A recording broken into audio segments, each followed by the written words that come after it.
back, ladies and gentlemen. How are you doing tonight on this great and glorious 4th of July? We are here with a special guest, LSU D-line coach Jamar Cain. Coach, what's going on? How you doing tonight? I'm good, man. Just enjoying this humidity out here, sweating my butt off. Hey, it's got that humidity out here in Louisiana, bro. I'm not used to it, but I'm getting used to it, though. A couple showers a day, I'll be good. I heard that. Well, look, wait till you get out in camp in August. It's going to get just as good, Coach. That's what everybody keeps telling me. It gets Bruce. As someone who was a fat guy that played center at the FCS level, it's not fun. It's not fun at all. I'll tell you that right now.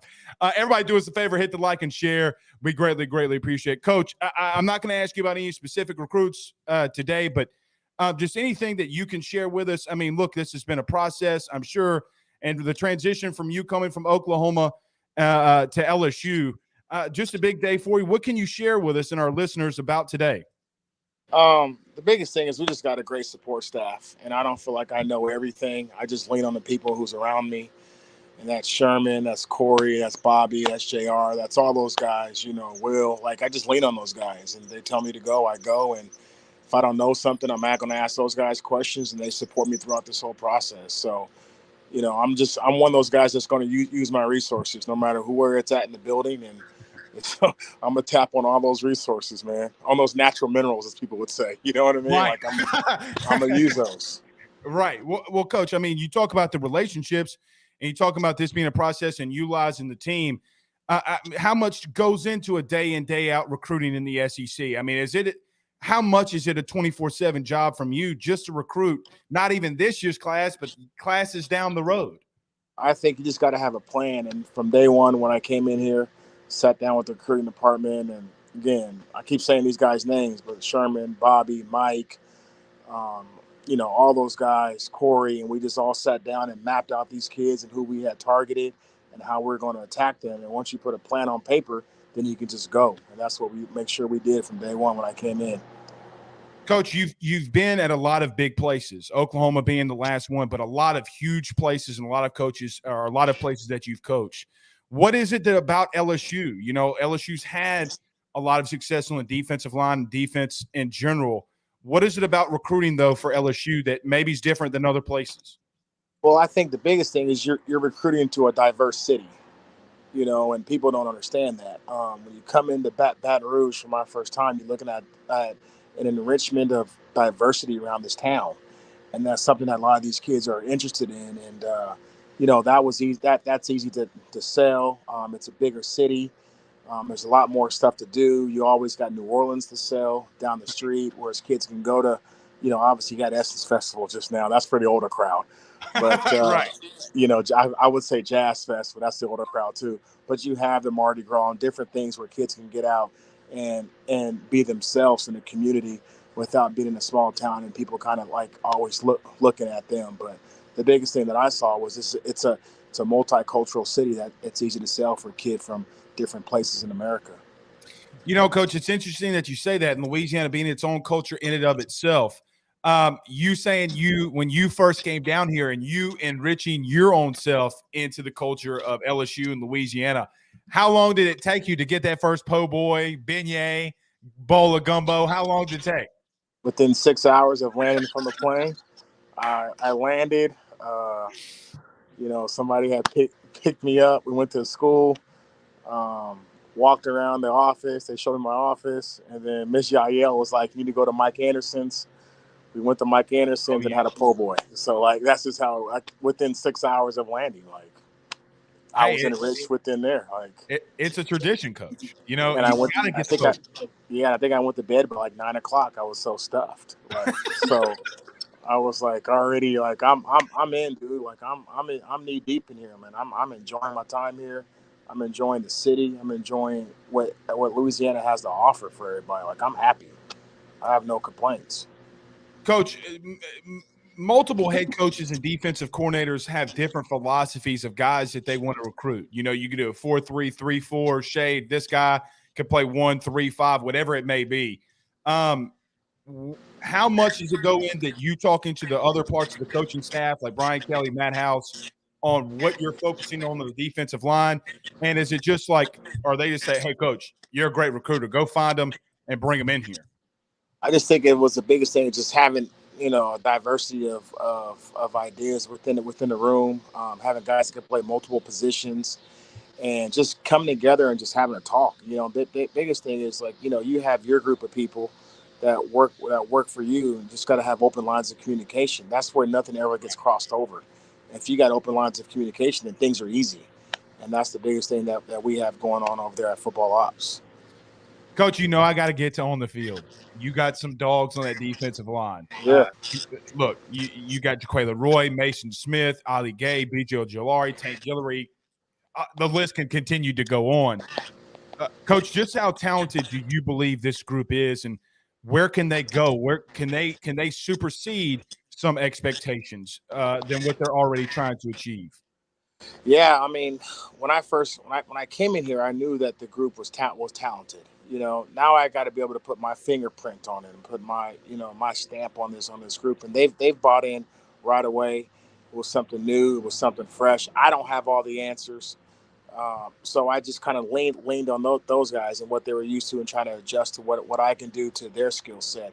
And it's been great. And I told all those guys when I first got here, like we're going to be great if we can do this thing together. If you're going one direction, I'm going the other direction. It's not going to work. So, make sure communication. Make sure if there's something that I'm doing wrong, make sure you call me out on it. Or if you're doing something wrong, I'm gonna call you out on it. But as long as we keep open lines of communication, because when you don't have communication, stuff like festers. You know what I mean? Right. I didn't want stuff to fester, and when it festers, that becomes resentment, and we didn't want that. So I just want those. Hey, get it off your chest. Let's move on. I'm a big boy. We're gonna be okay. Coach, we had Mike Jones Jr. on. He comes on with us. He joins us weekly.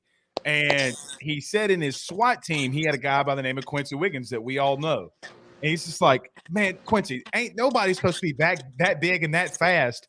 What can you tell us about Quincy Wiggins? Got a lot of tools. A lot of people have been wondering how his process is going. What could you tell us about him so far? He's doing a great job just developing. You know what I mean? And that's, again, he's young, developing. Great thing was he graduated early. He's the biggest human being that's like 18 years old. Like, he puts his hand on my head like this. I'm like, boy, you gotta get your hand off my head. Things like that. Like, who do you think you are? You know what I mean? He's just a big old kid, but I love the kid to death, man. And he's got some great mentors in that room with, an Ali Gay, Jaquil Roy, and Mason Smith, even Savion Jones and Kai Wingo. He's like the little brother in the room. Those guys are doing a great job of bringing him along. Like, and that's a good thing for me is when guys invest back into the room, that helps you out a lot more as a coach. Well, that's what I was about to ask, Coach, is how big is that for him? I mean, you can do so many things, and you will do so many things, but when he has potential first-round picks ahead of him, I mean, that's got to be just a teaching moment in and of itself. Oh yeah, it's gonna be fine. Like those, again, you see one guy doing it, and before I can correct somebody on something, the rest of the room is coming up to him and attacking it. You know what I mean? So I'm like, hold on, guys, I'm the coach. Like, let me do my job. But I say that, but I enjoy it though. I enjoy the banter back and forth. I enjoy those guys buying into the room, buying into what we're doing. That's just going to help us out on the back end. Because what happens is you get into these SEC fights in these games, and now you got open conversation on the sideline, how to get things fixed, how to talk through it, and that just goes with communication again. Coach, I had an interesting stat from a buddy of mine out in Oklahoma, and he said that your defensive line last year was third in the country in sacks. That's huge. Is there a simple philosophy that you treat? If there's one thing that you could tell any young defensive lineman out there, or any young recruit or player out there, from you to see the success that we saw at Oklahoma a season ago, what would you say is that one thing you would tell every kid out there? Don't overthink it. Just put the car in drive and go. That's it. I mean, we can sit here and try to talk about a 3-point turn and doing all this other stuff. You got to put the car in park, then go to drive, and then go. Like, our biggest thing is just get off the ball. That's the biggest thing I tell my kids. And we're not going to teach you a lot. We're going to teach you a couple things, and we're going to perfect that thing to the fullest. So I don't need to teach you 10 different moves. I teach you one, and you perfect it. There's plenty of guys in the Hall of Fame who had one move. So why do I need to teach you 10 when one could work? Coach, where with today's offense, I asked Coach Sloan this a couple of weeks ago, and from the offensive side of things, But when you have that many talented defensive linemen and the game's moving so quick and no huddle and teams want to do this, how crucial is it to get over the message and a plan game in and game out to your guys? Hey, guys, on 3rd and 1, we're going to rotate like this. On 3rd and long, we're going to rotate like this. How critical is that in a week to prepare? It's not as hard as people think it is, because these kids are pretty smart. You know what I mean? And Right. they already know, like, you plan the rotation and when guys are going in and out. And, I think if you overthink it, it becomes hard. But, like, just go. You know what I mean? Like, Blake, go, get in the game. You know what I mean? It's really not that hard. It's not as hard as people make it out. I got a year left of eligibility, Coach. I'm not going to do anything, but I can be there. Well, you can have my extra year. I can't even bend and touch my toes no more. Hey, me neither. Hey, there was a guy, Coach, you'll respect this. There was a guy at Mississippi State named Fletcher Cox when Southeast played Mississippi State. Yeah. I knew very quickly I would never make it in the NFL with that man who was – I mean, it just wasn't going to happen. Coach, we have a lot of comments. We asked about Quincy Wiggins. What about Bryce Langston? A lot of people are intrigued by his process, his body. He looks so much better. What can you tell us about Bryce Langston? Another guy just developing, man. Like, I'm going to use that word when y'all ask about everybody. Like, we got to keep developing guys, man, and just keep pushing them on along. And fall camp's going to be huge. The biggest thing with spring ball was let's get to know each other. You guys get to know my drills, get to know me, know how we're going to work, go through practice and then out of practice. Now fall camp, we got to go. Coach, last thing, and I greatly appreciate you being on with us. I ask, like I said, I kind of recycle these questions. I know they can be, recycled a lot. But Coach, how you talked about the development and everything like that. Do you see players in today's high school football a little bit more developed maybe than some because of how camps and everything happens? Are kids more developed now than maybe they were 10 years ago? Yeah, and I always tell kids, whatever I don't like with what you do, I can fix it. And that's why I'm on the phone with you. So, like, what I don't like, I know I can fix that. So keep doing what you're doing. And kids always ask, what can I do better? Listen to your high school coach, be a great teammate, get off the ball, and run to the ball carrier. That's all you can do. But stuff I don't like I know I can fix that. And I think kids are more developed because their high school coaches are a lot more seasoned in what they're doing, and people are investing more in the football, especially high school. So, yeah, you see a difference with some of these kids. Coach, I greatly appreciate you joining us. It's the 4th of July. I don't know which – Coach, let me ask you, though. What are you doing for the 4th of July? Well, I was barbecuing all day today, sitting in the backyard watching Yellowstone. I can't lie to you. Hey, Coach, that's something good to watch now. How much do you catch on, these shows during the summer? Is that the time that you try to get everything in?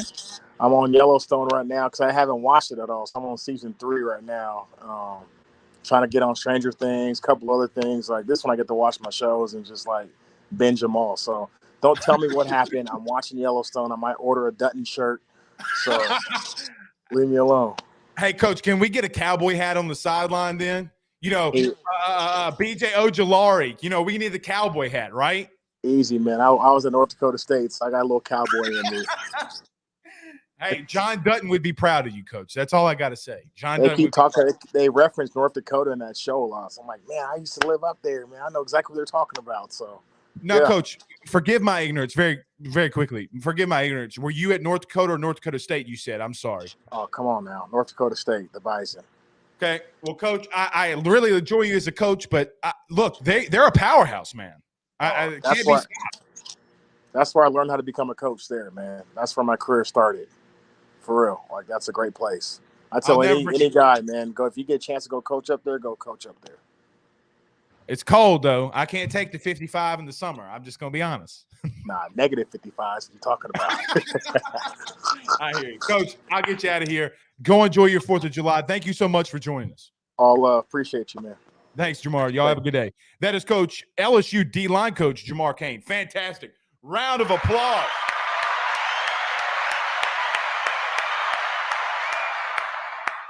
For LSU D-line coach, Jamar Cain. Guys, it's been a big day.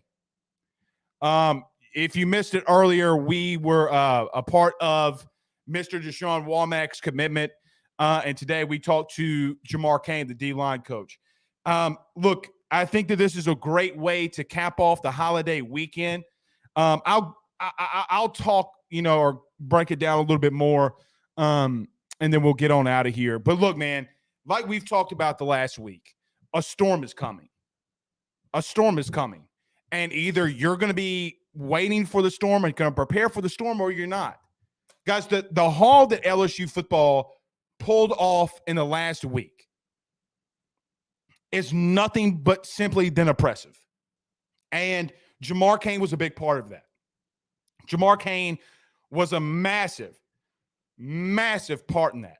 When you look at the D-line, guys, you're one D-lineman away. You're a nose tackle away from replenishing your defensive line.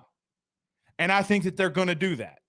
And when you look on the offensive side of the ball and you look up front on the other side of the ball, I think the next person that we're going to be talking about is LSU O-line coach Brad Davis. So nevertheless, what LSU is building here currently, guys, if you didn't know, now you know, they're rebuilding on both lines of scrimmage. Newsflash, ladies and gentlemen, sources.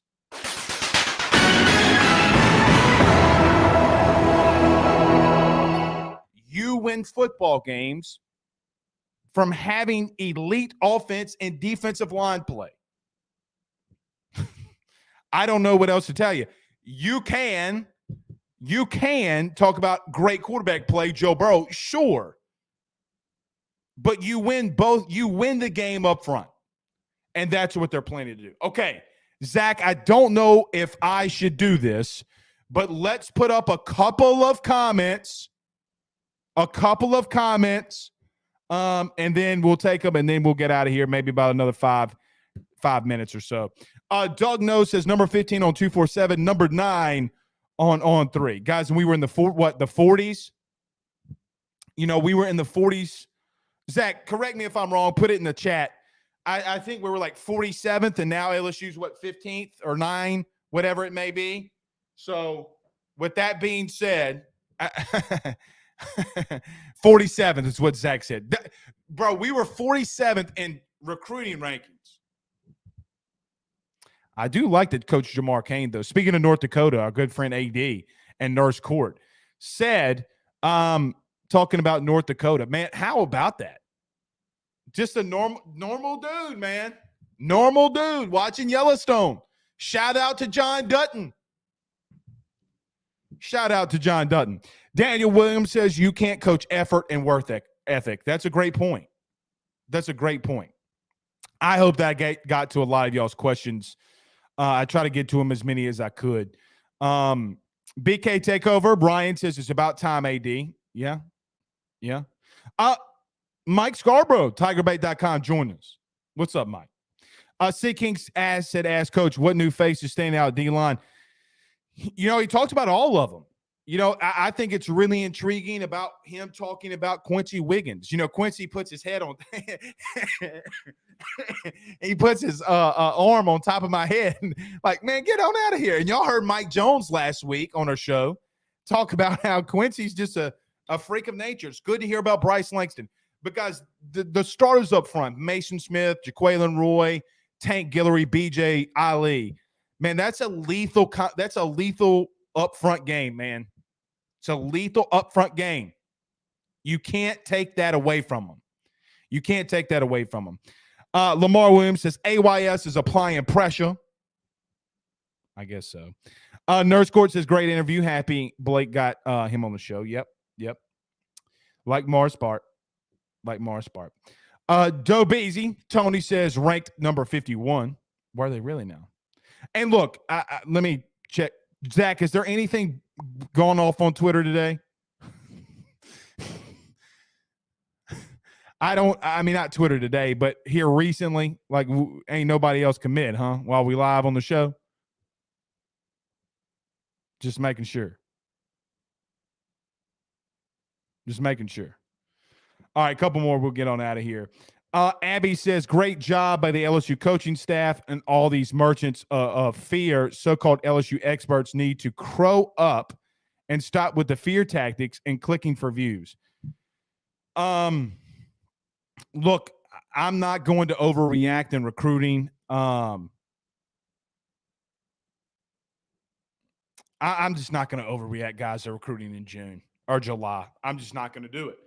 And you pulling the reason I'm not going to overreact in June is because in July you kill it. You absolutely kill it.